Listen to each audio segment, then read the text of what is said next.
김현정의 뉴스 쇼.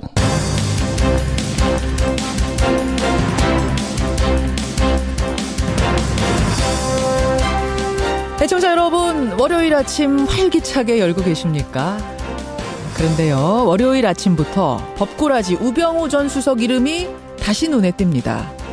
어제였죠. 검찰이 박근혜 정부 시절 불법 사찰을 지시한 혐의로 최윤수 전 국정원 2차장을 소환 조사했는데요. 최 전 차장에게 사찰을 부탁한 당사자로 우병우 전 수석이 지목된 겁니다. 글쎄요, 법꾸라지 우 전 수석이 또 한 번 검찰 그물망에 걸려들긴 했는데 그에게는 유독 컸던 그물구멍이 이번에도 여지없이 큼직할지 아니면 예상을 깨고 촘촘할지 두고 볼 일입니다.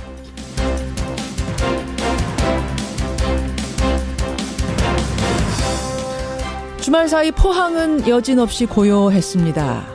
그런데 저 멀리 발리에서는 결국 화산이 터졌습니다. 주민 2만 4천여 명이 대피했고요. 인근 공항은 잠정 폐쇄가 된 상태입니다. 우리 대한민국 국민 피해는 아직 없는 것으로 이렇게 파악이 되고 있습니다만 참 요동치는 지구촌, 더 이상 인명피해는 없기를 기도하면서 김현정의 뉴스쇼 월요일 아침 출발합니다.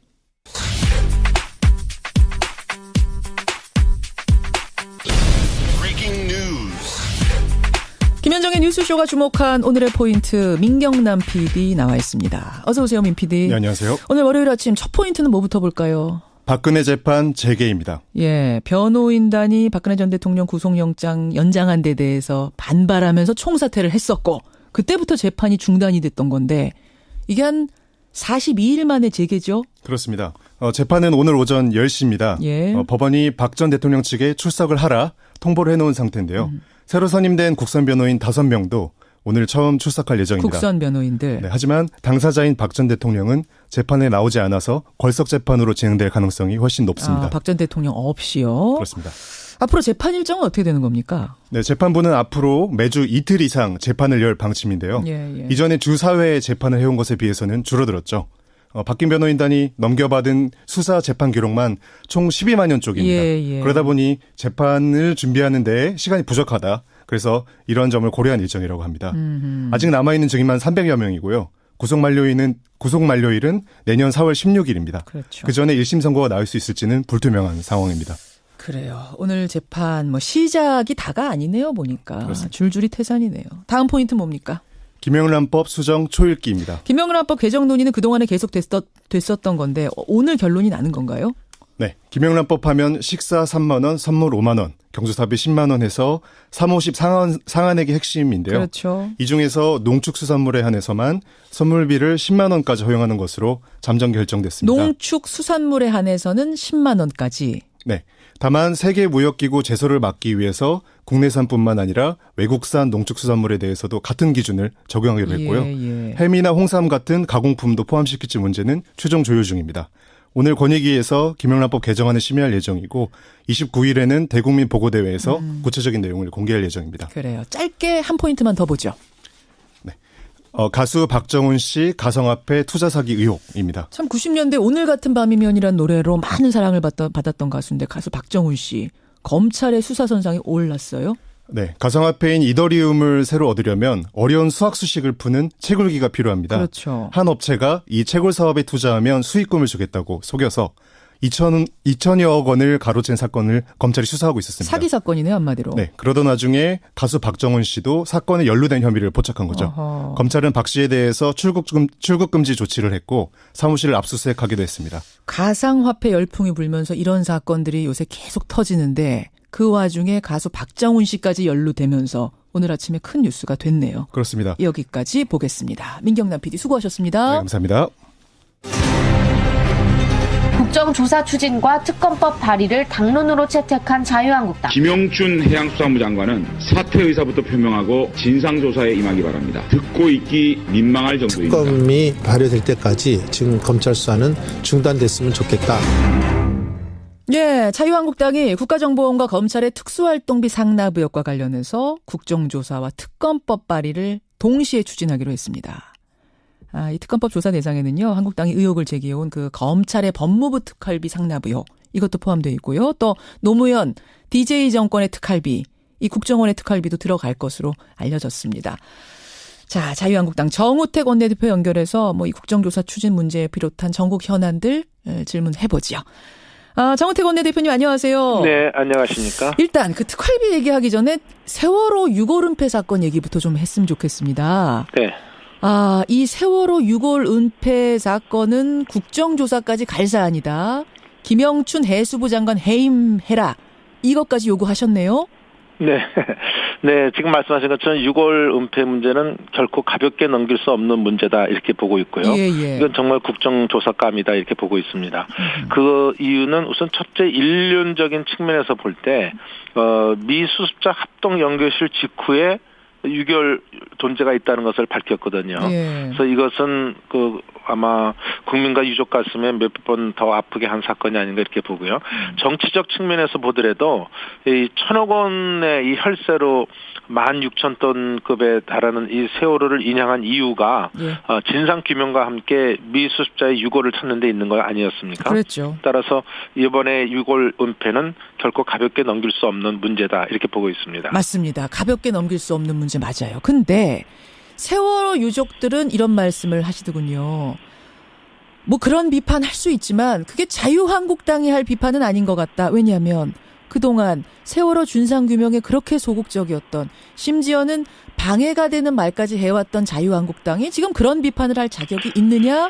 가족협의회의 입장 어떻게 보세요? 말씀에 동의하지 않습니다. 어떻게 우리가 진상규명에 그렇게 반대를 했습니까? 그 진상규명은 밝혀져야죠. 그리고 같이 세월호 특조위도 했기 때문에 다만 이 문제를 7시간 문제 지금 재판 중에 있지만 이 문제를 갖고 계속 야당이 물고 늘어졌기 때문에 그 문제에 대한 얘기를 한 적은 있지만 지금 이런 6월 문제 당연히 지금 제가 말씀드린 것처럼 인륜적이나 정치적 측면에서 문제가 있는데 자유한국당은 말할 이유가 없다. 세월호의 세자도 입에 담지 말아라라는 게 가족협의회 위원장 그건 그분들의 생각이고요. 저희들은 정치적으로는 그렇게 판단하지 않습니다. 네.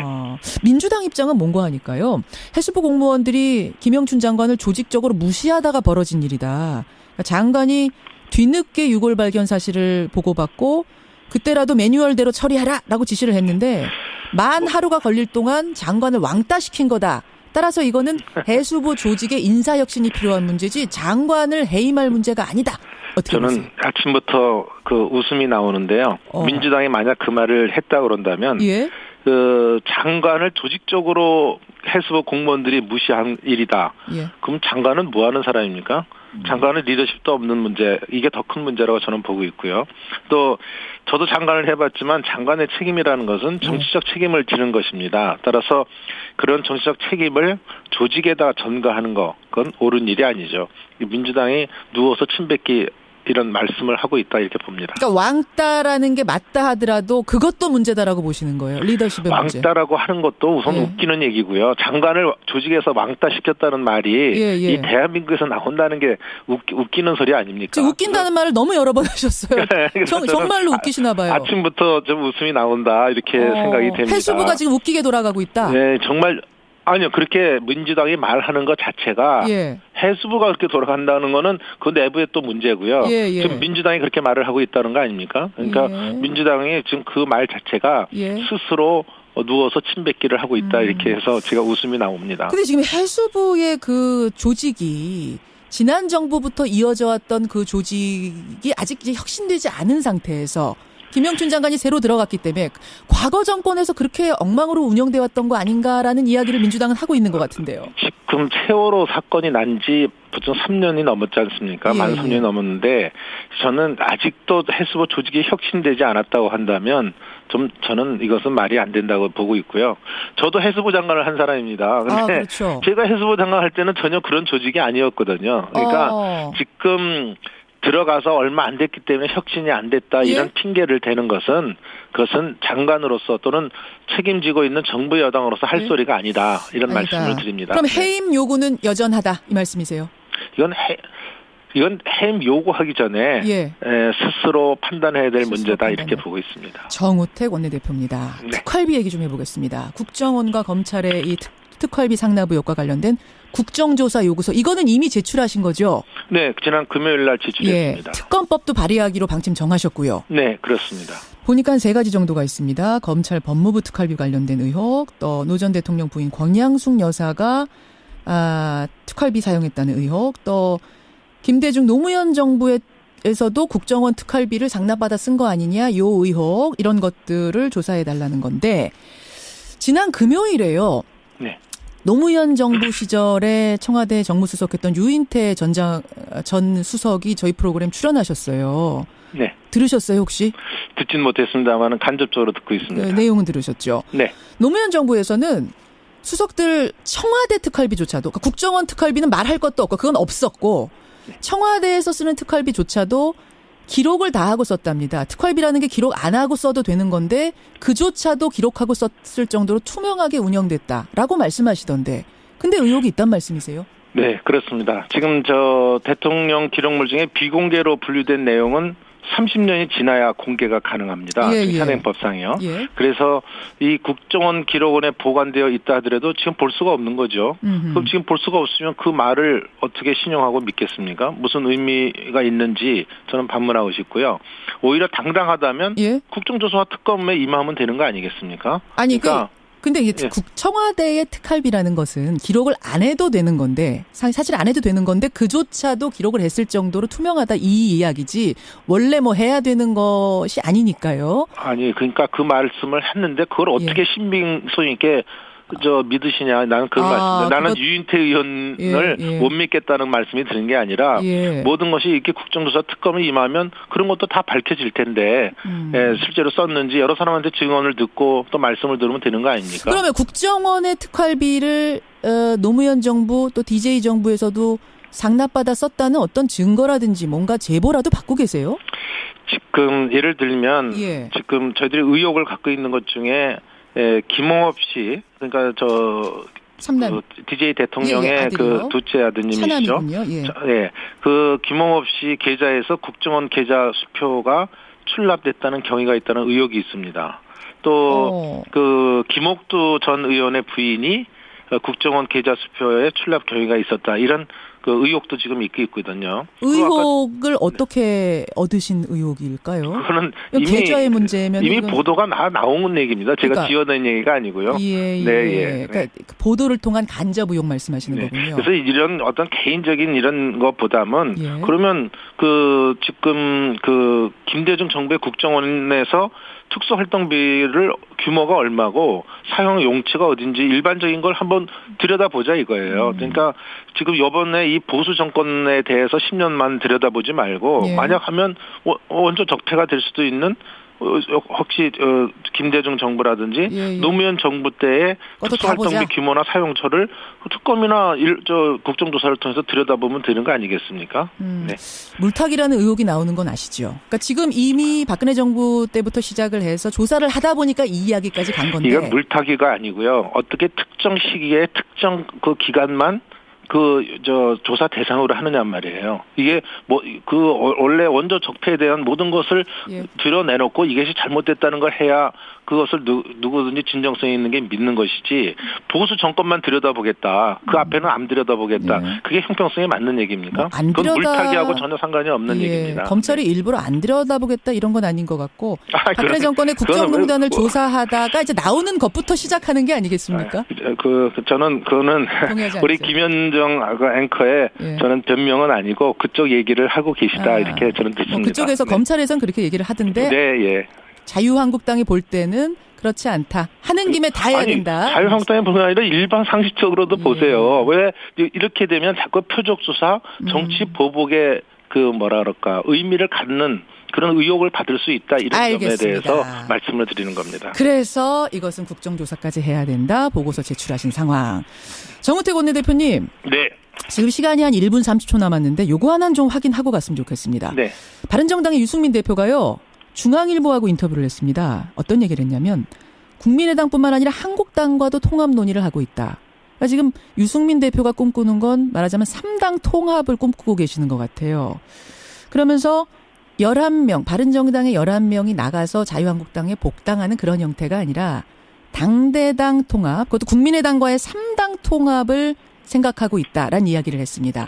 어떻게 생각하십니까? 저는 국민의당과 바른정당이 합쳐질 수 있다는 것은 이념적 간극이 너무 크기 때문에 결코 쉬운 일이 아니다 이렇게 생각합니다. 특히 지금 제가 듣기로는 국민의당의 의원들께서도 일부 중에는 이 정책 연대하는 것까지도 이건 바른정당과 할 수 없다 하는 이런 것을 얘기를 하고 있지 않습니까? 그래서 이것은 쉬운 일은 아니다. 그렇지만 어떤 의미에서 이 문재인 정부의 어떤 독선 독주를 막기 위해서 보수 통합의 큰 틀에서 자연스럽게 보수가 뜻을 하는 사람끼리 합류하자. 이런 의미로 저는 받아들이고요. 이것은 좀 시간적 또는 여러 가지 여건이 필요한 것이다 이렇게 봅니다. 긍정적으로 받아들이시고 근데 거기에는 바른정당과 자유한국당만의 통합이 아닌 국민의당까지 포함한 3당 통합의 그림도 긍정적으로 보고 계시는 거예요?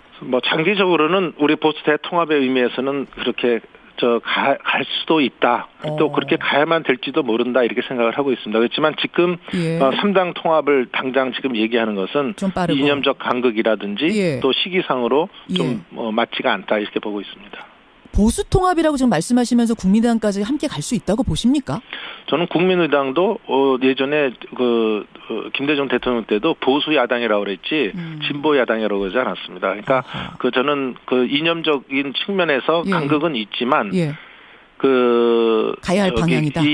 문재인 정부의 이것을 독선 독주를 막기 위해서는 정치라는 건 그렇게 뭉칠 수도 있는 것이다 이렇게 보고 있습니다. 여기까지 입장 확인하겠습니다. 정우택 원내대표님 고맙습니다. 네, 감사합니다. 자유한국당 정우택 원내대표였습니다.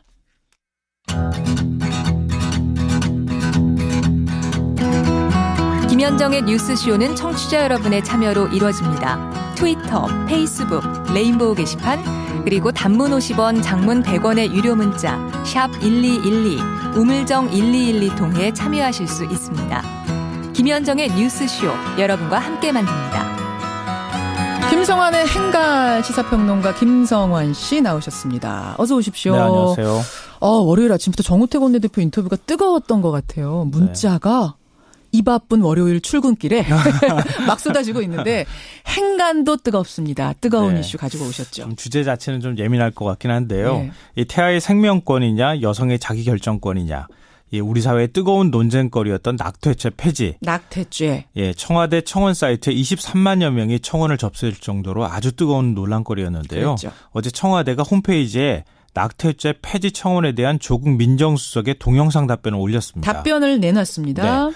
이 낙태죄 폐지 청원에 답한 조국 민정수석. 이 뉴스의 행간을 좀 살펴볼까 합니다. 주말 사이 이 조국 수석 동영상이 엄청난 화제였어요. 아마 조국 민정수석 인생에 이렇게 언론의 주목을 받은 적은 아마 없었지 않았을까 그런 생각이 들 정도로 정말 대단한 관심이었는데요.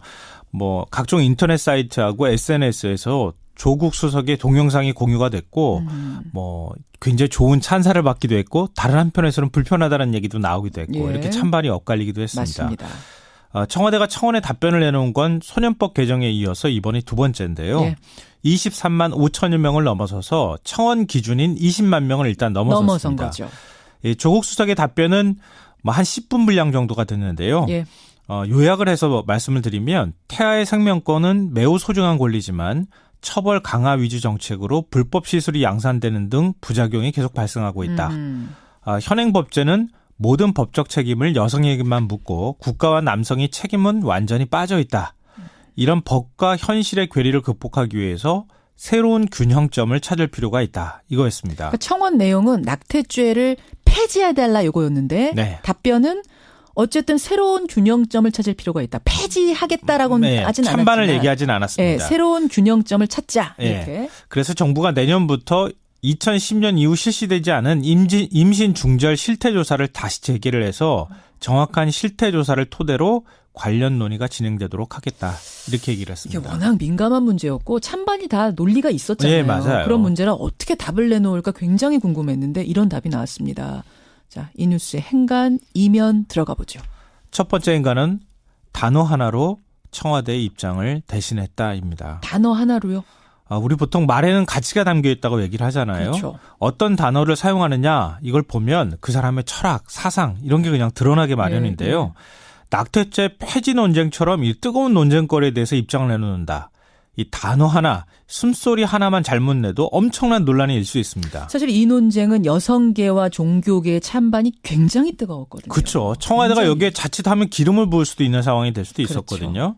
청와대는 최대한 중립적인 태도를 취할 필요가 있었습니다. 그래서 사용한 단어가 임신중절이라는 표현이었습니다.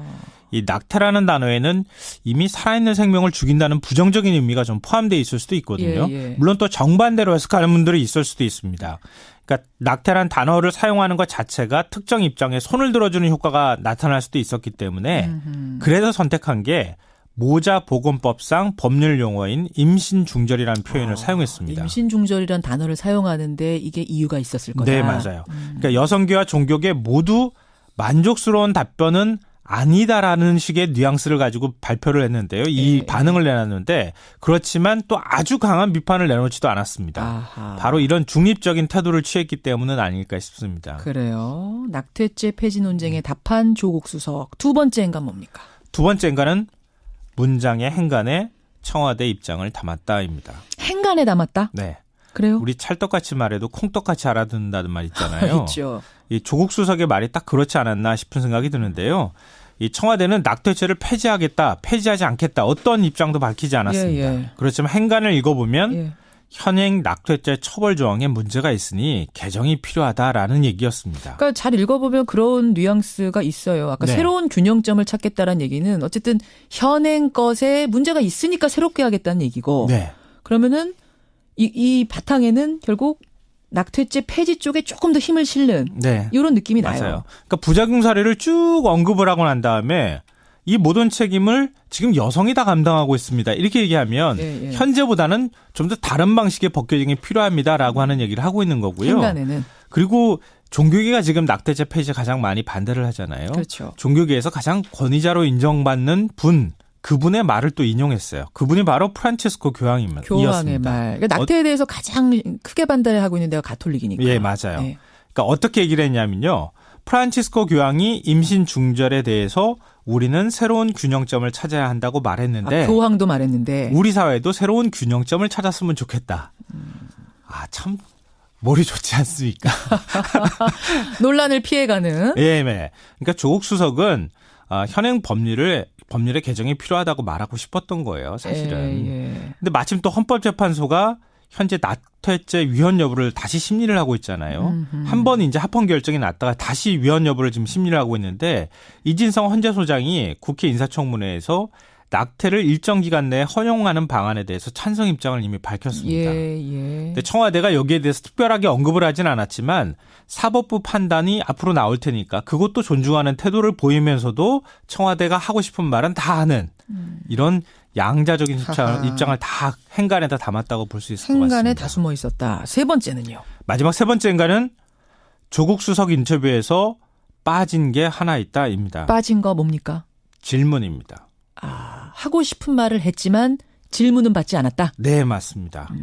그러니까 청와대가 국민과 직접 소통하겠다고 하는 의지를 담았고 직접 민주주의란 이번 청원 취지를 생각하면 그럴 수도 있을 것 같습니다. 그렇지만 조국 수석은 인터뷰에서 질문을 전혀 받지 않았습니다. 청와대가 말하고 싶은 것만 말했다는 얘기인데요. 국민들이 궁금해하는 질문도 있을 수 있잖아요. 그걸 대신해 주는 사람이 누굽니까? 바로 언론인이죠. 그렇죠. 청와대와 국민 사이에서 균형점을 또 언론이 찾아주는 역할을 할 수 있거든요. 근데 청와대는 이런 질문을 받지 않았다는 겁니다. 그 점이 아쉽다.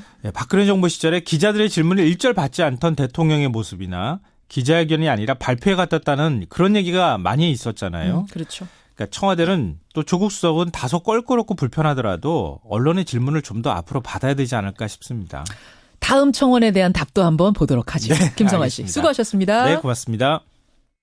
6055님 6월 발견 보고 늦게 하고 저 매뉴얼대로 안 하는 것 큰 문제입니다. 하지만 한국당은 세월호에 대해서 말할 자격이 없다고 생각한다. 이런 문자 어떻게 생각하세요? 입으로 갑니다.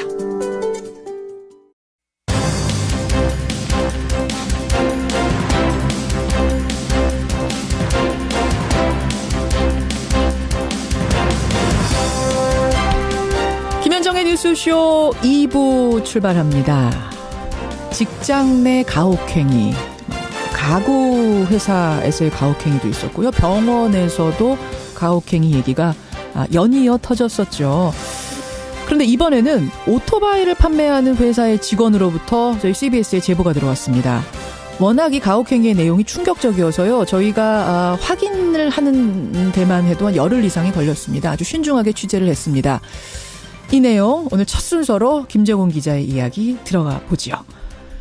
여러분, 오늘이 11월 27일인 거 알고 계세요? 이번 주에 12월이 시작된다는 사실 알고 계십니까? 오늘 이택수의 여론에서는 올 한 해를 좀 정리해 보겠습니다. 정리할 때가 벌써 됐네요. 올 한 해 우리 국민들은 가장 큰 이슈로 무엇을 꼽으셨을지, 여러분이 생각하는 2017 최대 이슈들 여론조사로 돌려봤습니다. 화제 인터뷰에서는요, 우리나라의 유일한 10대 흑인 혼혈 모델이 있습니다. 한현민 군. 겉모습은 흑인입니다만 속은 영락없는 한국인입니다. 이 한현민 군이요, 최근에 타임지가 선정한 가장 영향력 있는 세계의 10대 30인 가운데 한 명으로 선정이 됐다는데요. 연결을 해보죠. 50원에 담은 100원의 장문 유료 문자 샵 1212 카톡 레인보우까지 열어놓고 출발합니다. 이번에 더 전해드릴 사건은 참 충격적입니다. 최근에 간호사들이 선정적인 춤추기를 강요당한 사실이 세상에 알려지면서 상당히 파문이 일었었죠. 또 갓 입사한 여성이 남성 직원에게 잇따라 성폭행을 당했다는 한샘 사건도 있었고요. 그런데 직장에서 심각한 가혹행위에 시달리는 남성들이 있다, 이런 제보가 저희 CBS 앞으로 들어왔습니다. 자, 어떤 얘기인지 직접 취재한 김정훈 기자 나와 있습니다. 어서 오세요, 김 기자. 네네. 어떤 제보였습니까? 이 가혹행위가 벌어졌다는 사업장이 있는데요. 그 세계적인 오토바이 제조업체 할리 데이비슨의 한국 지사격인 할리 데이비슨 코리아입니다. 오토바이 회사? 네네.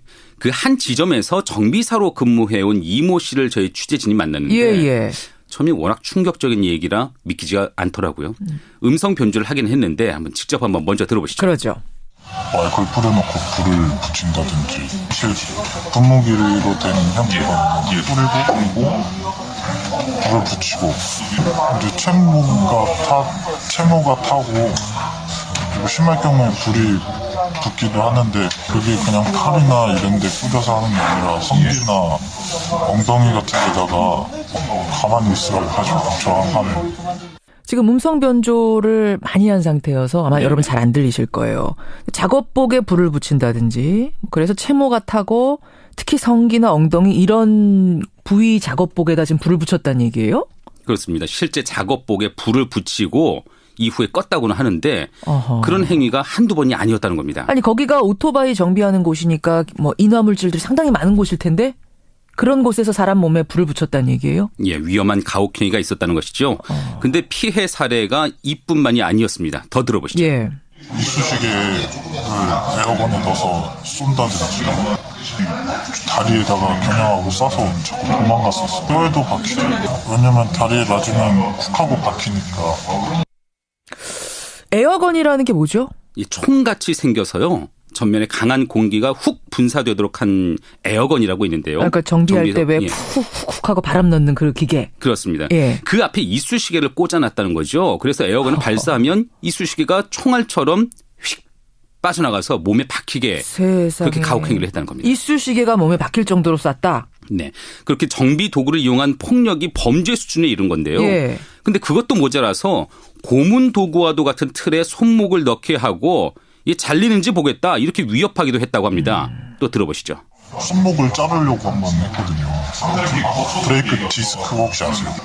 디스크를 반으로 잘라서 여기 두 개를 이렇게 묶어놨어요. 그러면 반달처럼 이렇게 두 개가 되잖아요. 그럼 거기다가 몸발을 조여놓고 걷다가 제 손목을 이렇게 넣으라고 해가지고 네 손목이 잘리는지 한번 보자.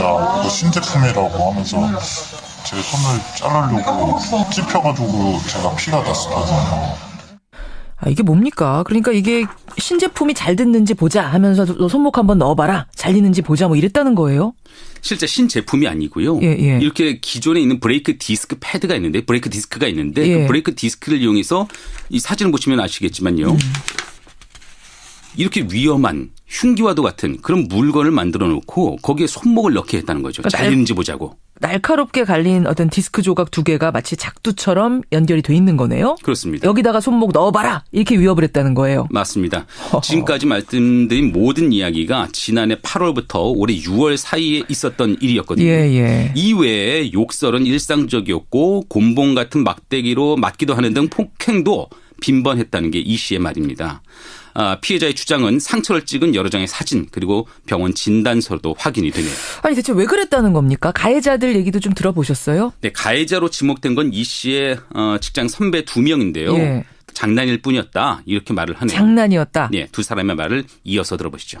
처음부터 장난이었고 피해자가 뭐 괴롭고 그랬다는 부분에 대해서는 뭐 저도 선배고 같이 일하는 동료로서 그 부분에 대해서는 뭐 충분히 저도 잘못한 거는 인정을 하지만 그 폭행의 정도를 그렇게 표현하는 거는 솔직히 저도 억울한 부분이 있죠. 부인하는 건 아니고요. 이게 예를 들어서 뭐 친구 관계라든지 막 장난치고 이러잖아요. 남자들끼리 솔직히 제가 뭐 아기를 가지고 그 친구한테 막 폭력을 행사하거나 뭐 장난치고 막 이랬던 건데 그냥 뭐 옷에 불을 붙이고 뭐 손목 잘리나 보자 이런 위협을 했긴 했지만 그건 사실이지만 장난이다. 그런데 이걸 단순한 장난으로 봐야 할까요? 이 씨는 그 사이에 자살 시도까지 하다가 가족들의 신고를 받고 출동한 경찰에 의해서 변을 면하기도 했습니다. 그러면은 일이 이렇게 커지기 전에 가해자한테 좀 적극적으로 문제 제기를 해보진 않았답니까? 이 씨가 할리데이비슨 코리아의 정규직 직원이기는 했습니다. 그런데 상사들과 갈등이 놓이면은 제대로 된 임금을 받을 수가 없었다고 하는데요. 그래요? 그래서 폭력을 행사하는 상사들에게 문제 제기조차 할 수 없었다고 하는데 이 부분을 직접 들어보시죠. 참고 이겨내야 기술을 배우니까 그리고 위에 사람하고 트러블이 생기면 월급을 못 받아요. 작업을 못 받으니까 기본급은 130만 원인가 그거밖에 안 되고 인센티브로 이제 벌거든요. 선배한테 밉보이고 그러면 작업을 안 주니까 할 수가 없어요. 그러니까 기본급은 130에다가 나머지는 성과급, 인센티브인데 그 인센티브 물량을 할당해 주는 게 선배들인 거군요. 그렇습니다. 선배들에게 밉보이면은 물량을 할당받을 수 없는 상황. 자, 그러면 회사는 이런 상황을 몰랐을까요? 알고도 별다른 조치를 취하지 않았다는 게 이 씨의 주장입니다. 참다 못한 이 씨 가족들이 본격적으로 문제를 제기하자 회사는 진상조사를 벌이겠다고 했는데 근데 오히려 어처구니 없는 말만 돌아왔다고 하네요. 들어보시죠. 따로 흡연장으로 이렇게 부르더라고요. 그래서 담배 피는 직원도 왔다 갔다 할 수 있고 그래서 되게 공개적인 자리에서 저를 딱 불러서 술 먹고 그런 거 내가 다 용서해 줄 테니까 회사 열심히 다녀라. 그래서 많이 어이없었어요. 근데 제가 뭐 술 먹고 그런 건 하나도 없었거든요. 단 한 번도 없었어요. 그러니까 술 먹고 피해자인 당신이 술 먹고 그런 건데 우리가 용서를 해줄 테니 다 뭐 덮고 넘어가자 이렇게 회유를 했다는 건가요? 드러난 문제에 대해서요. 근데 술 먹은 적이 없다고 해요, 피해자는? 그럼요. 예. 근데 지금 가해자들은 앞에서 이런 피해를 준 사실을 인정은 하고 있잖아요. 다만 장난이었다 이렇게 얘기하고 있는 상황인데도. 네, 그렇게 가해자가 피해자가 가해자로 이렇게 뒤바뀐 상황처럼 회사가 말을 했다는 거죠. 결국 이 씨는 고소를 하게 됐고요. 회사는 그로부터 5개월이 지난 지금까지도 그저 관련된 인사위원회 논의가 여전히 진행 중이다 이런 입장인데요. 회사 관계자의 말을 들어보시죠. 인사위원회 진행 중이고요. 왜냐하면 그 경찰 조사가 굉장히 길었어요. 경찰 조사 자체가. 저희도 조사를 하고 있었죠. 그러니까 5개월 저희가 조사를 그냥 방만한 것이 아니라 조사를 했고요. 그러니까 회사는 뒤늦게야 이런 일을 알게 돼서 이제 상황 파악을 하고 있다 이런 입장인 거군요. 공식 입장은. 근데 김 기자, 이게 이 가해자와 피해자들 세 사람만의 아주 어떤 독특한 사례인 겁니까? 아니면 이 회사 전반에 퍼져 있는 문화인 겁니까? 이게 어느 쪽이냐에 따라서 사건의 크기가 상당히 달라질 수 있거든요.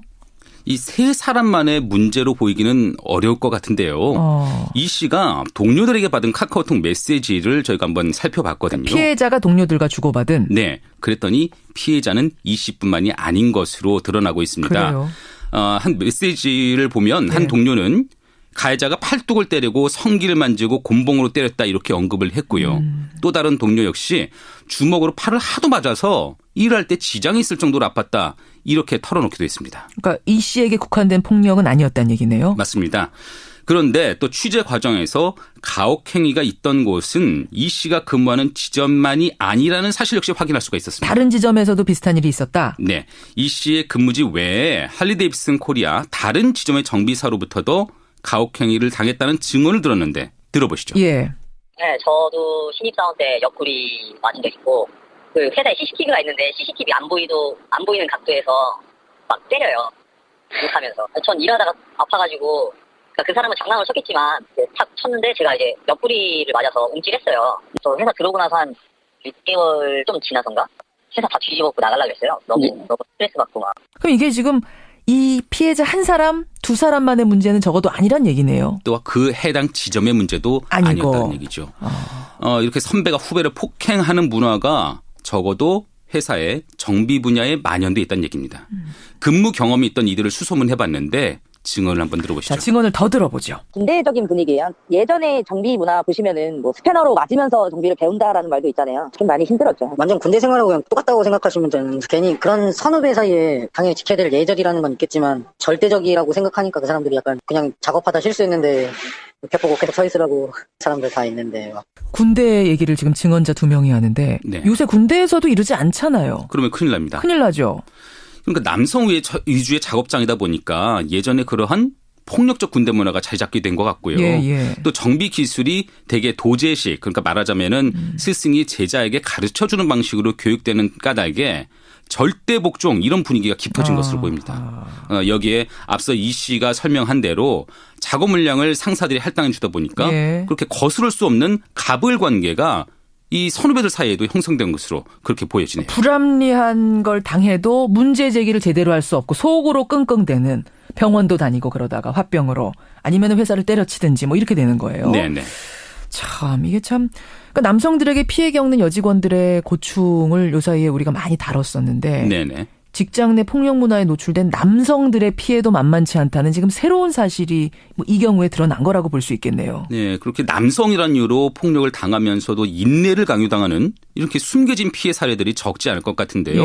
이에 대한 청취자 여러분들의 제보도 한번 기다려보겠습니다. 남성이든 여성이든 직장 내 가혹행위는 이건 절대 있어서는 안 되는 일이죠. 그리고 이런 일이 있다면 분명 책임을 물어야 될 거고 이런 문화 없애야 할 거고, 그런데 작업복에 불이 붙여지고 손목 자르겠다 이런 협박을 받아온 이모 씨, 이 피해자. 네. 지금 상황은 어떤 상황인가요? 현재는 휴직한 상태에서 상담 치료를 받고 있고요.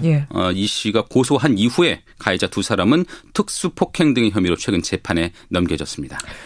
예, 이번 사건의 잘잘못이 분명히 가려지기를 바라고요. 이 피해자의 몸과 마음의 상처도 하루빨리 아물기를 바라겠습니다. 이 재판 과정은요, 김정훈 기자. 네. 우리 청취자들께 결과가 나올 때마다 좀 소개해 주시길 부탁드릴게요. 알겠습니다. 예. 김정훈 기자였습니다.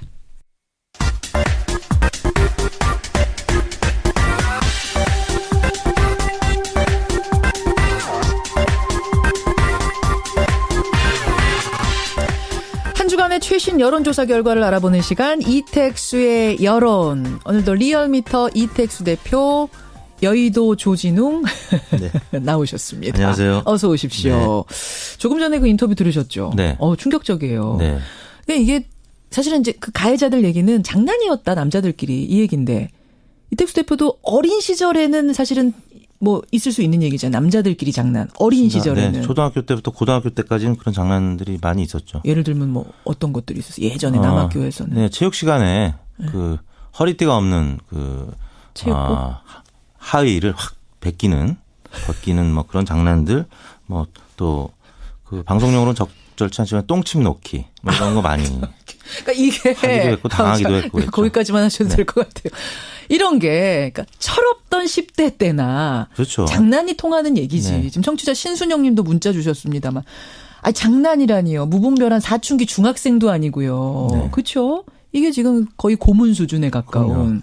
고문 기술자 뭐 이근한도 아니고 네. 이런 문자가 지금 들어올 정도인데, 이런 폭력이 우리 사회에서, 회사에서 벌어지고 있다는 거, 이건 좀 심각한 것 같아요. 의외네요. 의외죠. 네. 자, 요 문제는 저희가 계속 따라가 보겠습니다. 여러분들께 전해드리기로 하고요. 오늘 이택수의 여론. 네. 스페셜 여론조사는 정말 스페셜한 걸 갖고 오셨네요. 네. 오늘이 11월 27일. 금요일이면 12월 들어가는데. 네. 올 한 해를 정리한 아주 스페셜한 여론조사를 가지고 오셨다고요? 네, 2017년 정유년 닭띠해가 이제 한 달여 남았는데요. 예. 저희가 지난 24일 금요일 김현정의 뉴스쇼 의뢰로 전국 19세 이상 성인 9,603명에게 접촉을 해서 최종 501명이 응답을 완료했습니다. 예. 5.2%의 응답률이었고요. 무선 전화 면접 및 유무선 자동응답 혼용 방식이었습니다. 표본 오차는 95% 신뢰 수준에서 플러스 마이너스 4.4%포인트였는데요. 질문은 다음과 같았습니다. 올해 우리나라에는 여러 가지 다사다난한 일들이 있었습니다. 다음은 올해 국민들의 관심을 집중시켰던 주요 이슈들인데 이들 중에서 선생님께서 어느 것을 올해 이슈로 꼽으시겠습니까? 이렇게 물었습니다. 2017년 올해 이슈 하나만 꼽으라 하면 여러분은 어떤 것을 꼽으시겠습니까? 여러분 마음속으로 한번 그 이슈들 떠올려 보세요. 어떤 게 올 한 해 정말 많았더라고요. 네. 저희가 이걸 쭉 한번 저희도 해봤거든요. 네. 정말 굵직한 사건들이 많았습니다. 보기 한번 읊어주세요. 네, 1번 문재인 정부 출범, 2번 박근혜 전 대통령의 탄핵, 3번 북한의 6차 핵실험, 4번 살충제 달걀 파동, 예. 5번 이영학, 인천 여아 살해 사건 등 잇단 잔혹 사건, 예. 6번 중국의 사드 보복, 7번 포항 지진과 수능 연기, 8번 기타, 9번 잘 모르겠다였고요. 무작위 배열을 했습니다. 탄핵, 새 정부 출범도 크고 살충제 달걀도 크고 정말 큽니다. 사드 보복도 정말 끔찍한 뉴스였고 어떤 것 뽑으셨을지 결과 한번 볼까요? 네, 압도적으로 박근혜 전 대통령의 탄핵 소식이 역시. 47.6% 응답자 2명 중에 1명꼴로 나타났고요. 네. 그다음에 문재인 정부 출범이라는 응답이 16.9%로 뒤를 이었습니다. 그다음에 북한의 핵실험 8.7%, 중국의 사드 보복 7.7%, 예. 포항 지진과 수능 연기가 7.3%, 잇단 잔혹 사건이 4.3%, 예. 살충제 달걀 파동이 3%로 나타났습니다. 역시 박 전 대통령 탄핵보다 사실은 더 큰 사건을 꼽기가 어려울 정도라고 생각이 드는데 47.6%가 박 전 대통령 탄핵이 가장 큰 이슈다 꼽아주셨고요. 2위가 문재인 정부 출범 16.9%, 핵실험 8.7%, 사드 보복 7.7%, 포항 지진과 수능 연기 묶어서 7.3% 이런 순서대로. 네. 그래요. 세부 분석을 좀 해보셨을 텐데 눈에 띄는 점이 있던가요? 네, 1위는 모든 계층에서 박근혜 전 대통령의 탄핵 소식이었는데 2위에서 조금 계층별로 엇갈리는 결과들이 나왔는데요. 예, 예. 보수층과 자유한국당 지지층 그리고 무당층, 대구 경북에서는 북한의 핵실험이 문재인 정부 출범보다 높은 2위를 기록했고요. 50대와 또 바른정당 지지층에서는 중국의 사드 보복이 2위로 나타났고 국민의당 지지층에서는 포항 지진 수능 연기가 2위로 나타나서 예. 2위 이하부터는 약간의 온도차를 보였습니다. 그러네요. 각 당 지지 정당별로의 온도차. 그러니까 당을 네. 떠나서 단연 1위는 탄핵이고 네. 다만 2위를 꼽는 데 있어서는 좀 엇갈림이 있었다는 얘기예요. 네. 이택수 대표는 개인적으로 올 한 해 정리해 보자면 어떤 게 제일 떠오르세요? 개인적으로. 이제 저희 집에 아들이 둘인데 네. 큰애가 이제 군대를 가서 이번 주 수요일날 벌써 퇴소식을 합니다. 훈련소. 네네. 네. 그래서 돌잔치 한 게 엊그제 같은데 벌써 군대를 가가지고. 정말 개인적으로는 단연 올 한 해 큰 그럼요. 이슈네요. 그 빡빡 깎은 머리 볼 때 어떠셨어요, 기분? 마음이 좀 뭉클했죠. 그리고 눈물을 막 참고 있는 아들의 또 눈망울을 보면서. 머리 저도. 빡빡 깎을 때 같이 가셨어요? 그럼요. 예. 제가 데리고 가서 엄마는 뭐 차마 같이 못 가고요. 예, 제가 가서 머리를 이제 깎게 했는데 마음이 많이 안 되셨죠. 지금 말씀하시면서 눈물이 촉촉한 여의도 조짐. 자, 정례 조사로 가겠습니다. 대통령 지지도 어떻게 나왔습니까? 네, 문재인 대통령의 지지율이 이번 주 11월 3주차 주간 집계가 73%로 지난주 대비 1.4%포인트 올랐는데요. 73%? 네. 지난주가 71.6%였는데 예, 지금 4주 연속 70%를 기록하고 있고요. 2주 연속 상승세를 보였습니다. 부정평가는 21.4%로 예. 지난주 24.2%에서 대략 3% 가까이 빠진 것으로 나타났습니다. 예, 중요한 건 추이잖아요. 네. 항상 이 대표가 중요시하는 게 수치 자체보다도 추이가 중요하다 하시는데 제가 한 5주 정도를 좀 읽어보겠습니다. 5주 전에 67.2, 70.3, 70.1, 71.6, 73.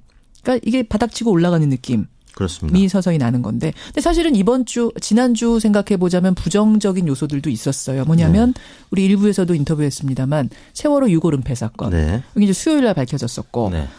또 홍종학 중소벤처기업부 장관 임명. 이거는 야당 반대 속에서 강행했기 때문에 사실은 야당 지지자들로부터는 표를 잃을 수 있는 이런 상황이었고. 또 그런데도 정무수석 전병헌 전 수석의 또 영장 청구도 있었고 부정적 영향을 미칠 수 있었는데요. 그럼에도 불구하고 옳은 이유는 뭘로 분석하세요? 여러 가지 사안들 중에서 저는 이제 한 3가지를 꼽았는데요. 귀순 북한 병사의 의식 회복 소식. 주중 화요일, 수요일, 연일 인터넷을 뜨겁게 달궜던 소식이고요. 김영삼 전 대통령 서거 2주기의 추념식을 참석했던 소식, 또 포항 지진 대처에 대한 긍정 여론. 무엇보다 보수층에서 문재인 대통령의 지지율이 많이 오른 모습을 확인할 수가 있었습니다. 보수층에서 오른 거는 북한 병사, 귀순 병사가 그렇습니다. 깨어난 곡의 영향이 있었다고 보시는 거예요? 네. 그렇군요. 그렇게 되면서 결과적으로는 옳은 결과가 됐다. 네. 정당 지지율은 어떻습니까? 민주당 지지율이 0.5%포인트 오른 51.8%였고요. 자유한국당이 1.9%포인트 빠진 16.4%. 정의당은 1.1%포인트 오른 6.1%. 바른정당은 0.2%포인트 하락한 5.5%.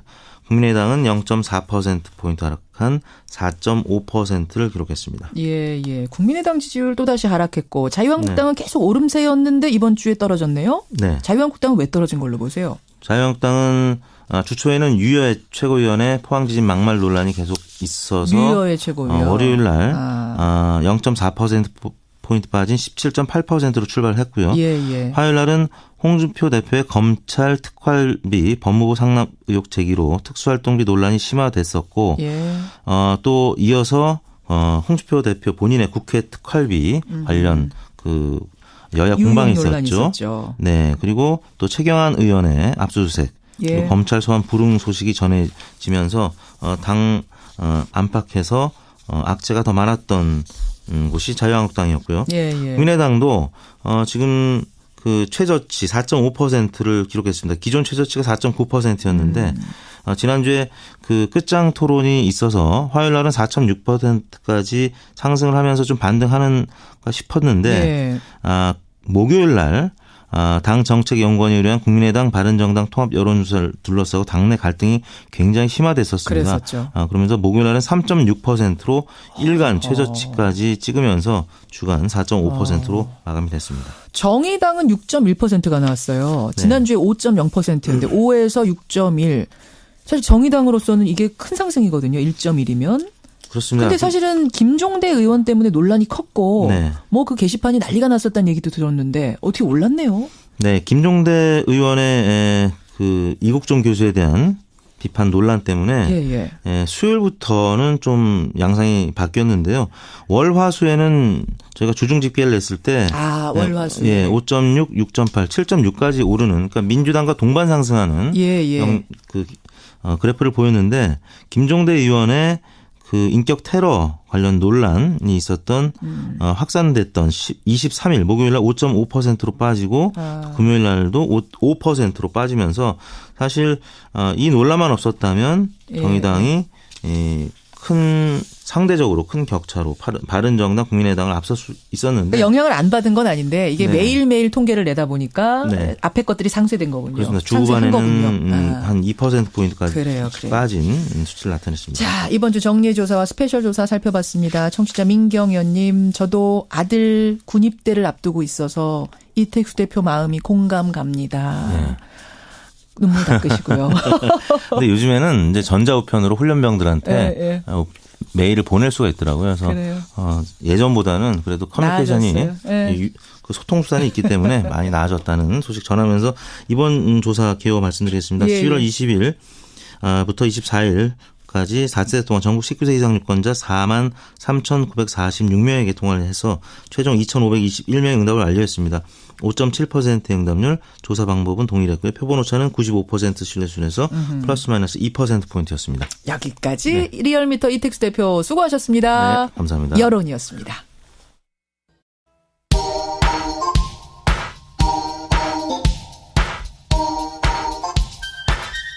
김현정의 뉴스쇼 CBS 라디오와 함께하고 계십니다. 저는 퇴근길 시사자키 정관용입니다. 겨울바다 노래 좋네요. CBS 특별기획 소리유산. 오늘은 겨울바다 기차여행 편. 현성대 기자 어서 오세요. 네. 노래 계속 듣고 싶어지는. 왜 씁쓸하세요? TV 출장으로 예. 제주 겨울바다에 이제 다큐멘터리 촬영을 사흘간 갔는데 바다를 본 거는 뭐 다큐 찍느라고. 예. 그런데 또 바닷가에 가서 촬영을 하는데 카메라만 계속 보고 있어야 되니까 바다는 등 뒤에 있고. 겨울바다. 듣기만 해도 좋네요. 파도 소리. 달려가고 좋네요. 싶어지는. 이따가 그 노래 지금 듣다가 만 거 푸른 하늘 겨울바다 마저 좀 들으면 안 돼요? 오늘의 노래로? 밖에다가 괜찮겠습니까? 유창수 PD? 예. 청취자분들이 지금 주문하고 계세요. 점심은 이가 좀 시리더라도 물회로. 물회로 결정했습니다. 청취자 문자 보죠. 할리 데이비슨의 이 사내폭력 사건 들으시고 많은 분들이 어이없어 하세요. 유정민님. 요즘은요. 하다못해 철없을 때 하는 장난도 학폭위가 바로 열립니다. 심지어 하물며 회사에서의 폭력 절대 용서 안 된다 하셨고요. 임기창님. 저도 회사 다닐 때 매일 폭행을 당한 적이 있습니다. 웃으면서 인사를 하면 우습게 보이냐 하면서 때리고 뭐 잘 못 들었습니다 이러면 그것도 못 듣느냐 하면서 때리고 회사에서 이 가해자는 결국 약식 기소로 벌금형에 가해졌는데요. 오히려 증언을 해주던 분이 또 보복 폭행을 당하기도 하는 이 회사는 심각한데요. 지금 어디 얘기입니까? 예. 제보자분께서는 더 제보하실 일 있으면 연락 주시고요.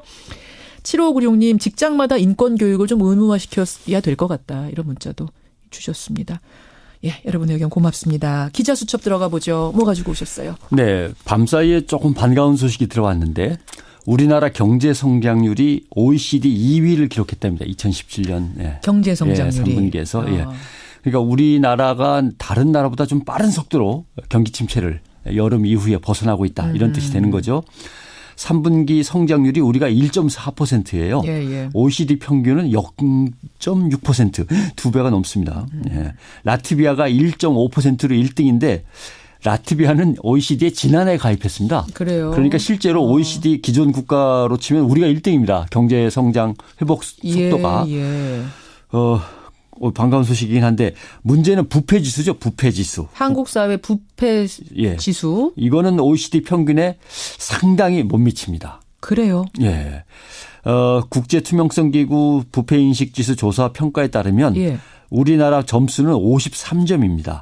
OECD 국가 평균은 68점. 100점 만점에? 예. 그렇게 따지는 겁니다. 그 정도밖에 안 됩니까? 아직도? 예. 지금 경제성장 회복 속도는 OECD 1등을 하고서 평균의 2배가 넘는데 부패지수로 봐서는 평균이 68점인데 53점밖에 안 되는 거죠. 그러면 부패지수를 평균까지라도 올리기만 한다면 GDP 성장은 지금보다 엄청나게 올라갈 수 있다는 얘기가 왜냐하면 한국 사회 부패 방지 수준을 위한 어떤 그 조사 연구에서 부패를 방지하면은 경제가 얼마나 활성화되고 무역 비용이 얼마나 줄어드는가를 조사한 게 있습니다. 보면은 어떻게 두 개가 연결된가를 이제 제가 설명을 드리겠는데 부패가 사회에 넘치면 기업 활동이나 개인의 경제 활동에서 들어가지 않아도 될 비용이 추가로 들어갈 수밖에 없습니다. 당연히 그렇죠. 로비하는 데 들어간다든가 뇌물로 준다든가 뭐 또 문제가 발생하면 그거 해결 비용이 들어가야 되고 그러니까 국가의 자원을 골고루 나눠서 꼭 필요한 곳에 필요한 만큼의 돈이 들어가야 효과가 커지는데 부패가 만연하면은 필요 없는 돈이 필요 없는 곳에 들어가니까 국가 자원 배분이 왜곡되고 그걸 어쩔 수 없이 가격에 반영시켜서 사람들한테서 뜯어낸단 말이죠. 그러면 이제 국가 경쟁력이 떨어지는 거죠. 노동자 임금에 반영시키면 노동자들이 어려워지고 복지가 나빠지고. 그래서 이런 부패가 집단적으로 행해지는 걸 렌트 시킹이라고 이제 흔히 얘기를 합니다. 렌트 시킹 이거 경제 시간에 배운 것 같긴 한데 정확히 뭐죠? 렌트 시킹? 지대추구라고 하는 건데 누가 갖고 있는 재산이 아닌데 국가의 공적인 재산인데 공급량은 한정돼 있는 거 아닙니까? 그렇죠. 그런데 이걸 사적인 집단이 슬그머니 가져가는 거죠. 기업이나 업자들이 생산적인 활동을 통해서 수익을 올리는 게 아니라 슬쩍 접근해서 로비나 뭐 편법을 써서 수익을 가져가는 거죠. 그러면 저거 어차피 누군가에게 돌아가는 거고 먼저 차지하는 게 임자라는 생각들이 사회에 이제 만연하게 되죠. 그러면 서로 이득 추구하려고 뭐 로비며 여러 가지들을 하겠군요. 아주 약탈적인 비생산적인 활동을 하는 거죠. 여기에 또 돈을 쏟아붓습니다. 그러면 돈을 쏟아부은 다음에 그 돈을 소비자인 국민한테서 뺏어내거나 갑을관계의 을한테 갑질을 해서 짜내거나 그렇죠. 이렇게 되면은 그 다음에는 이제 더 문제가 커집니다. 왜냐하면 부모가 아이들을 가르칠 때 법대로 지키면서 살으라고 얘기할 수가 없습니다. 그렇죠. 늦으면 손해니까. 그러니까 서로 이익을 챙기려고 막 뛰어다니게 되는 거죠. 그러니까 이렇게 계속 사회가 굴러가면 계속 부모들은 그 후세를 향해서 눈치를 가르쳐야 되고 그렇죠. 꼼수를 가르쳐야 되고 악순환이네요. 네. 정직한 노력과 정상적인 추구로는 성공하지 못한다는 인식이 이제 사회에 만연하게 되는데 여기서 또 흥미로운 거는 기득권을 이미 누리고 있는 사람들한테서 이런 현상이 더 악착같이 나타난다. 나의 기득권, 나의 부를 물려줘야 된다는 이런 생각에. 가난한 사람은 그냥 갑질 당하다 끝나는 경우가 많은데 지식과 정보를 갖고 있고 이미 돈을 갖고 있고 줄도 될 수 있는 사람들은 더 악착같이 이런 이익들을 갖다가 사회로부터 뜯어내려고 한다는 거죠. 그래요. 너무 어렵게 생각하실 건 없습니다. 예를 들면 낙하산 인사. 대통령과 정부, 국회 등이 갖고 있는 공기관의 이제 어떤 인사권이 있잖아요. 거기에 또 벌떼처럼 달려들어서 낙하산으로 자기를 꽂아달라고 이리저리 로비하고 뭘 틀어버린단 말이에요. 맞아요. 뭐 교회 세습도 마찬가지입니다. 엄청나게 큰 교회들이 자식에게 교회를 물려주고 교회가 아니면 교회 돈으로 기업을 차려주기도 하고 이거 우리가 늘 지켜보는 거죠. 기업 세습과 비슷한 거죠. 그러면서 세금은 또 안 내리려고 뭐 몸부림을 친다든가 이렇게 지대라고 하는 건 꼭 정부나 정부 공기관에 관련되어서 생기는 게 아니라 사회 곳곳에서 생겨나는 거죠.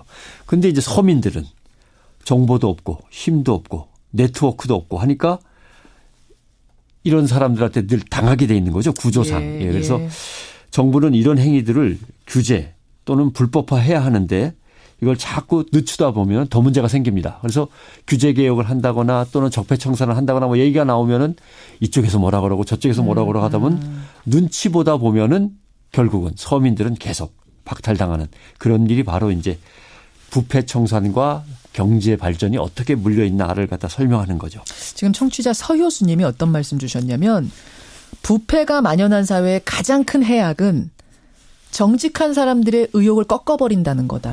저는 이게 굉장히 정확한 서효수님 지적이 맞는 것 같아요. 다른 사람들에게 좌절감, 정말 열심히 정직하게 일하는 사람들에게 좌절감을 준다는 거 이게 핵심 아니에요. 그렇습니다. 그러니까 식당에서 일하는 아주머니나 건설 현장의 노동자나 택시기사나 영세 자영업자나 뭐 직장에서 봉급 겨우겨우 타면서 생활하고 있는 사무직들은 이러한 사회적 지대에 접근할 줄도 모르고 그런 게 있는지도 모르거든요. 맞아요. 그러니까 저출산, 사교육 광풍, 각종 고시 공시 열풍, 대졸자들의 청년 실업, 중소기업에는 사람들이 가지 않아서 인재를 뽑을 수가 없는 거 이런 것들이 다 이런 부패로부터 시작이 되는 거죠. 결국 많이 몰리고 많이 가진 사람들 쪽에 빨리 붙어야만 거기서 어떻게든 빌어먹고 살 수 있다는 생각이 만연하게 되니까 그렇죠. 또는 그렇지 않으면 애 낳지 말아야지 애를 어떻게 키우려고 그러냐 이런 좌절도 있고 해서 현재 우리가 지금 보고 있는 부패 청산의 흐름은 단기적으로는 정치적으로 좀 소란스러울지 모르지만 빨리 적폐를 청산하고 넘어가야 경제 성장률이 다시 탄력을 받아서 올라갈 수 있다. 좋은 부분 지적해 주셨네요. 청취자 삐삐님, 김영란법이 정착돼서 부패 지수 낮췄으면 좋겠다 하셨는데 근데 김영란법이 큰 도둑들까지 잡을 수 있을 것인가? 요거는 조금 의문이 들어요, 사실. 일단 원칙적으로 주고받는 게 없어지는 걸 이제 사람들한테 머릿속에 심어놓고 그다음에는 현실적으로 좀 조정을 해야 되겠죠. 그러게요. 네. 여기까지 변상욱 대기자 수고하셨습니다. 고맙습니다.